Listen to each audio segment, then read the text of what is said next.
उन्हें देखकर नारद, वह तुमसे यही प्रश्न करती, क्या यही शिव जी है? तब तुम मुस्कुराकर उत्तर देते कि ये नहीं, ये भगवान शिव के सेवक हैं।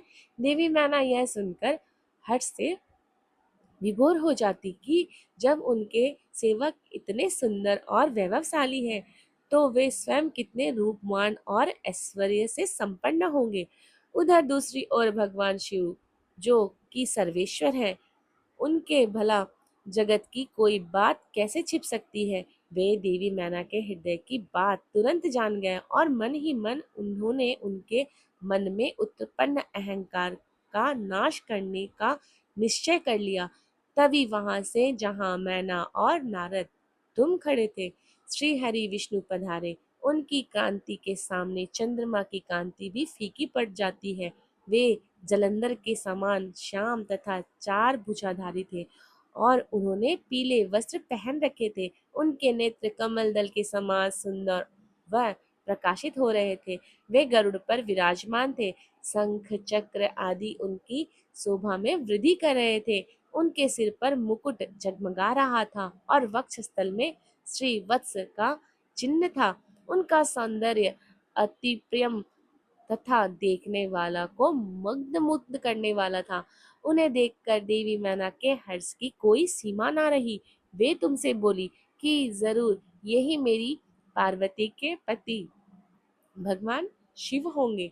नारद जी ने देवी उमा के वचनों को सुनकर आप मुस्कुराए और उनसे बोले कि देवी, ये आपकी पुत्री पार्वती के होने वाले पति भगवान शिव नहीं, बल्कि क्षीर सागर के स्वामी और जगत के पालन श्री हरि विष्णु है। ये भगवान शिव के प्रिय हैं और उनके कार्यों के अधिकारी भी हैं।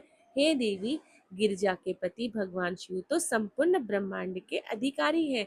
वे सर्वेश्वर हैं और वही परम परमात्मा है।